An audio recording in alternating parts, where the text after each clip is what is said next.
Today's topic is short-term regulation of blood pressure.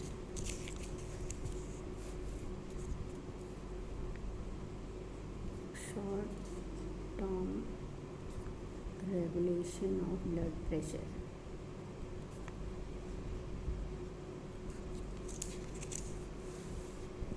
First of all, what is blood pressure?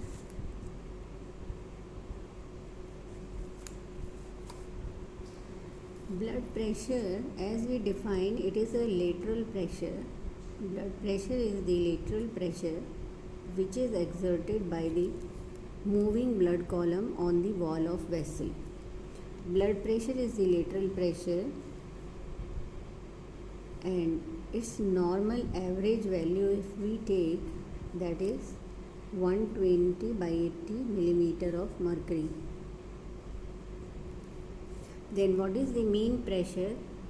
Mean pressure is diastolic pressure plus 1/3 of pulse pressure. And what is pulse pressure? Systolic blood pressure minus diastolic blood pressure. In this example, it is 80 plus 1/3. Pulse pressure is 120 minus 80, that is 40. So this is the 40. So we can calculate the mean blood pressure. That is about 91 millimeter mercury.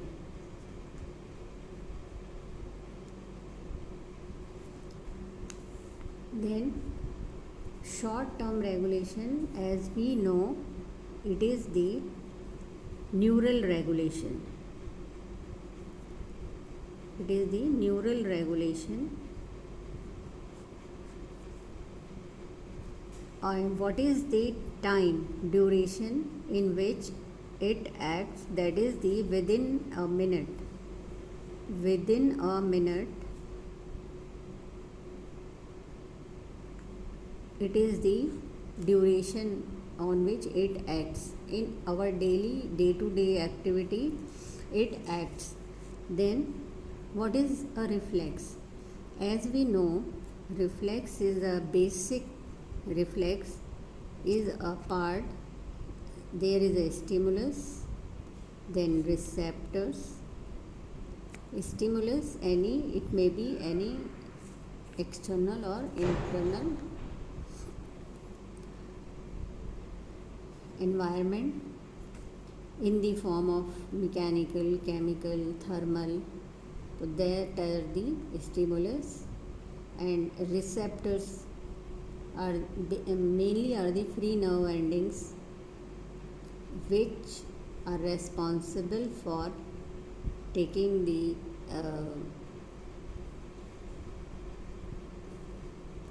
stimulated by stimulus. In any reflex, if in general pathway we see stimulus, first point, second is receptor, third is afferent pathway. Afferent pathway, or other name is ascending pathway or sensory pathway. And they enter into the brain or spinal cord. Brain and spinal cord. The information from the receptor goes via the afferent pathway to the brain and spinal cord, and it returns back to the effector organ in which the receptor is present. That is known as effector organ, and this is, if we see, it is a descending pathway, and it is also known as motor pathway, or it is known as efferent pathway. So basically this is the structure. In general, if we see, reflex is the this is the reflex pathway. When we say short-term regulation means neural regulation means baroreceptor reflex, so we can divide this into the various components, such as components of baroreceptor. Number one is stimulus. In previous slide we have seen one is stimulus. In case of baroreceptor reflex, what is stimulus? Here stimulus is the fluctuation in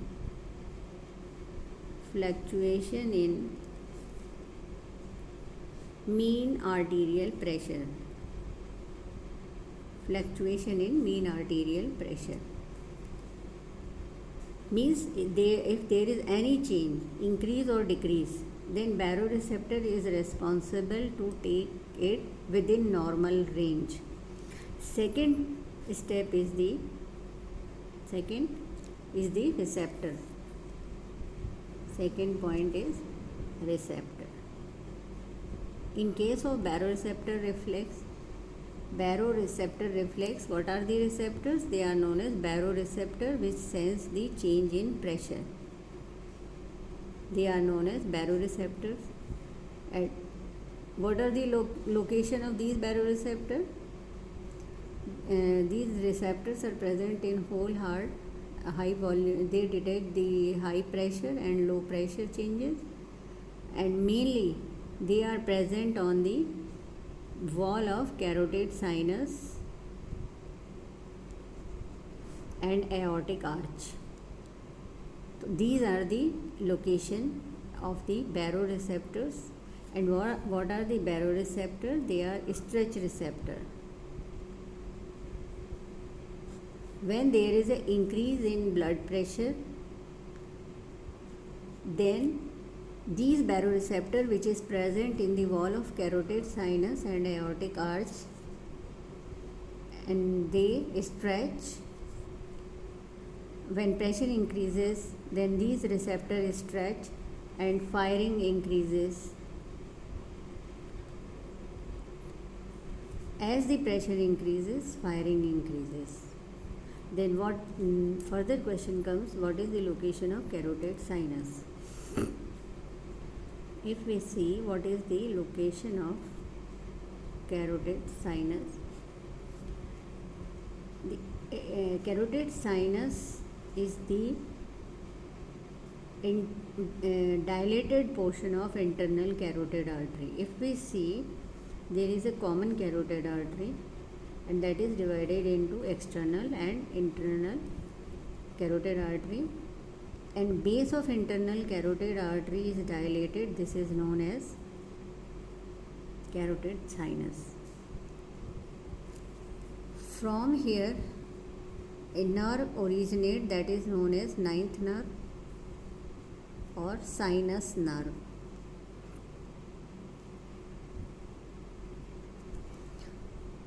Next is the aortic arch. In the wall of aorta, aortic arch, receptors are present, and from here a nerve is originated, that is known as 10th nerve, 10th cranial nerve.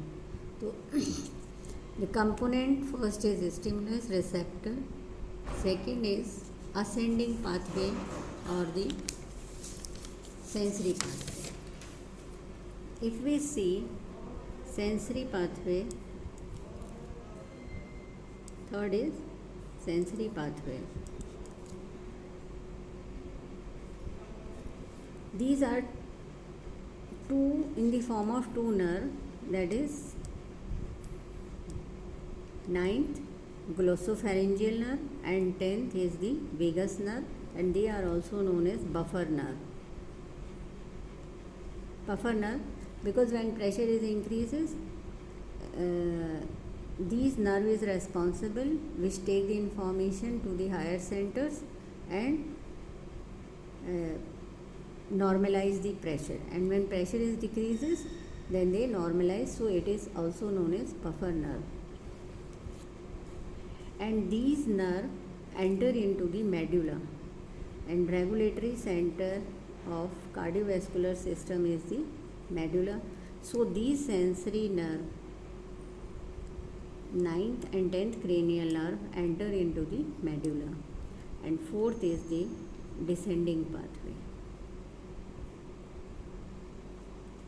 or efferent pathway. efferent pathway. It is mainly of autonomic nervous system, and that is further divided into sympathetic nervous system and parasympathetic nervous system. With the help of a diagram we will see this. And as we know, the sympathetic nervous system is started from intermediolateral horn of a spinal cord. Intermediolateral horn of a spinal cord. So in between the spinal cord and medulla there is another pathway that is known as bulbospinal pathway. Bulbospinal pathway. So these are the two autonomic autonomic nervous system divided into sympathetic nervous system and parasympathetic nervous system, and intermediolateral horn of spinal cord is the place from where the sympathetic nervous system is originated, and from medulla to the spinal cord there is other pathway that is known as bulbospinal pathway. Simply, if with the help of a diagram we can understand what is the baroreceptor reflex. This is introductory phase, and now we can draw the diagram.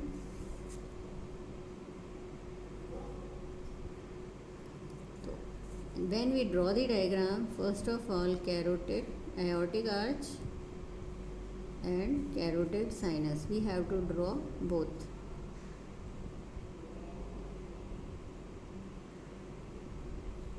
So this is the carotid sinus. Stimulus is the fluctuation in mean arterial pressure. Then we have to draw the medulla.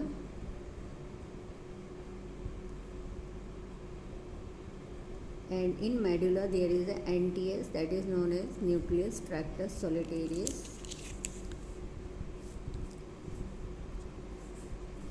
This is known as NTS. Now a nerve, that is ninth cranial nerve sensory pathway, goes to the medulla, and this is the ninth nerve or glossopharyngeal nerve, and from here originate the 10th cranial nerve and enter into the NTS. And this is the 10th nerve or glossopharyngeal nerve. Now we have to see in this there is a various portions are present. They are known as vasomotor center and cardioinhibitory center. In this vasomotor center, the large portion that is known as RVLM, this is the main, and its name is rostral ventrolateral medulla. So in this diagram, if we see, vasomotor center is divided into CVLM, that is caudal ventrolateral medulla, IVLM, intermedio ventrolateral medulla, and RVLM.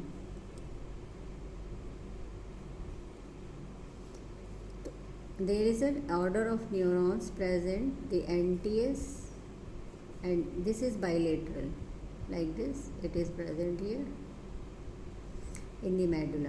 Fibers from here goes to the CVLM, then IVLM, then they enter into the RVLM. In all place the excitatory transmitter that is known as glutamate is released, except at the RVLM, that is GABA, that is inhibitory. GABA is released. From here information goes to the spinal cord,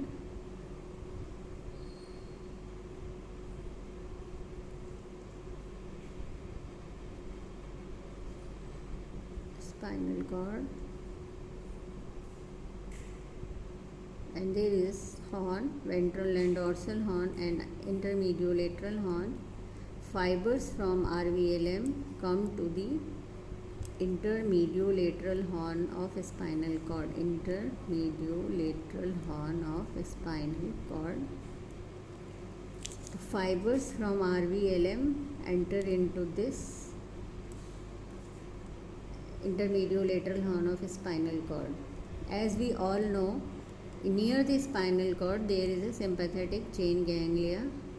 This is the ganglia, and sympathetic nerve fiber originated from intermediolateral horn of medulla, and they enter into the ganglia. This fiber is known as preganglionic sympathetic fiber.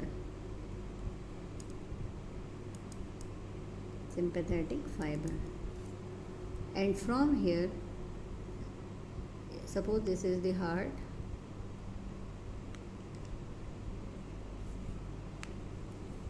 the postganglionic sympathetic fiber, which is long, these are postganglionic sympathetic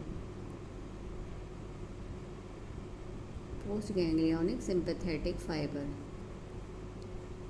Then what are the transmitter release? Here acetylcholine is released, and here is the norepinephrine or epinephrine is released.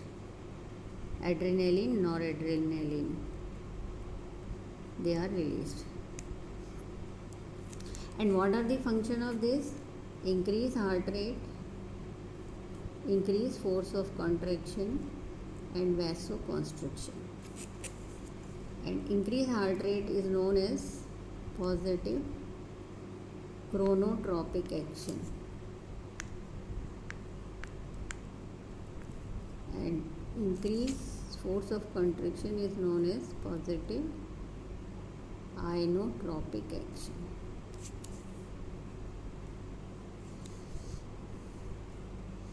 So this is the pathway.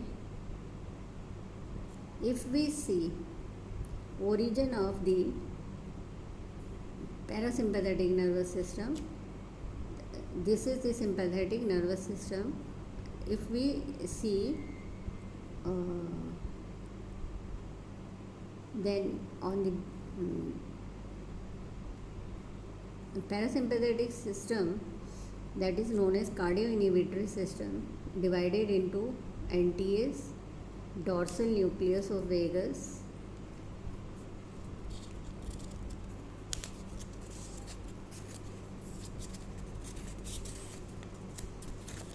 if we draw the other diagram, because it is behind this system, if we draw parallelly NTS, then dorsal nucleus of vagus and nucleus ambiguous. These are the portion from the 10th nerve afferent is originated. If we can see, if afferent is, this 10th nerve is the afferent nerve because it is a mixed type, and if we see it is a efferent or motor nerve. The origin of the 10th vagus nerve from dorsal nucleus of vagus and nucleus ambiguous, this nerve directly enter into the heart because ganglia is present here. So this is known as preganglionic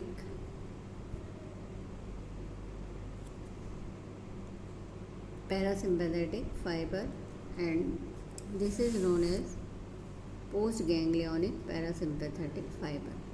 And ganglia for the parasympathetic system is present in the organ itself. For the parasympathetic, it is present in organ itself. So this is the diagram.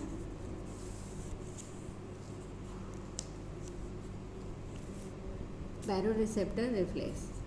What are the function of acetylcholine? Just opposite to epinephrine and norepinephrine. Acetylcholine, if we see about the acetylcholine, decreases the heart rate, decrease the force of contraction and vasodilation. Function of sympathetic and sympathetic nervous system, parasympathetic are contralateral to each other.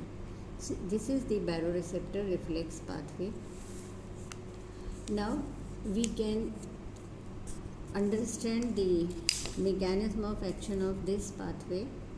If blood pressure is increases, then baroreceptor have a range to detect the blood pressure that is in between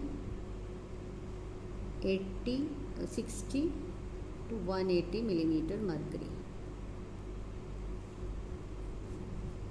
60 to 180 millimeter mercury. In this range, the baroreceptor activated. Suppose if a normal BP was, average BP was 120 by 80 and mean pressure is 91 millimeter of mercury. If this pressure increases, then what will happen? Pressure is increases, so the stretching occur, and due to stretching of the arterial aortic arch and carotid sinus, a firing of these nerve fibers increases.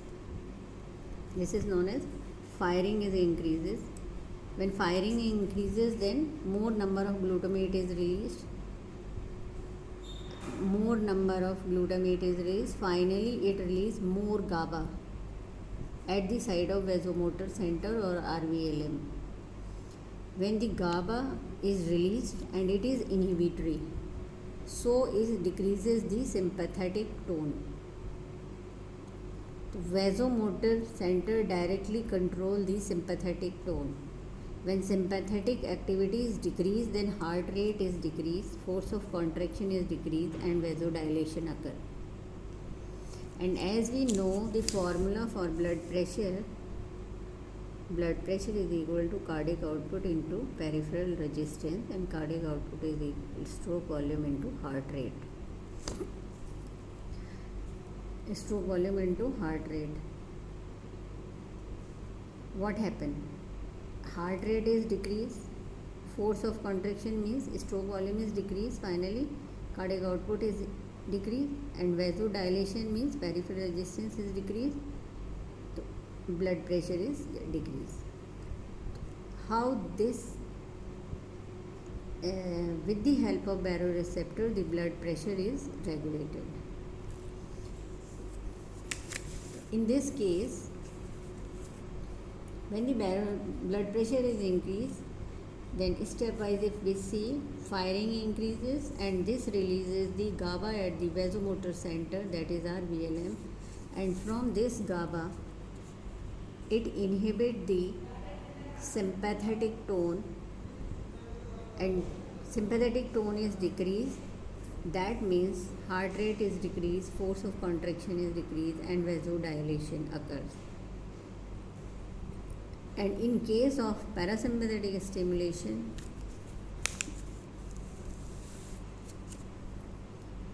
when blood pressure decreases, then parasympathetic stimulations occur, and it is responsible to further release of acetylcholine. And function of acetylcholine is decrease heart rate, decrease of force contraction, then more decrease of these two, and more vasodilation occur, finally blood pressure is decreased. And this is how the baroreceptor is activated.